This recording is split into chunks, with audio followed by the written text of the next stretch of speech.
OMG, sobrang dilim. Anong meron? Sobrang dilim, ang aga-aga pa. Time check. Mag 8 AM. Ayan. Sobrang dilim ng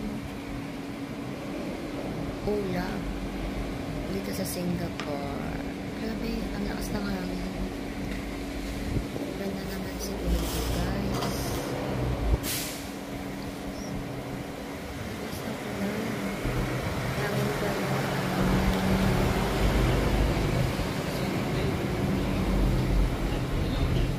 Sobrang dilim naman.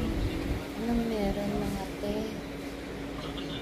Dito kasi sa Singapore, hindi mo alam kung uulan o mainit. Madalas mainit, madalas umuulan.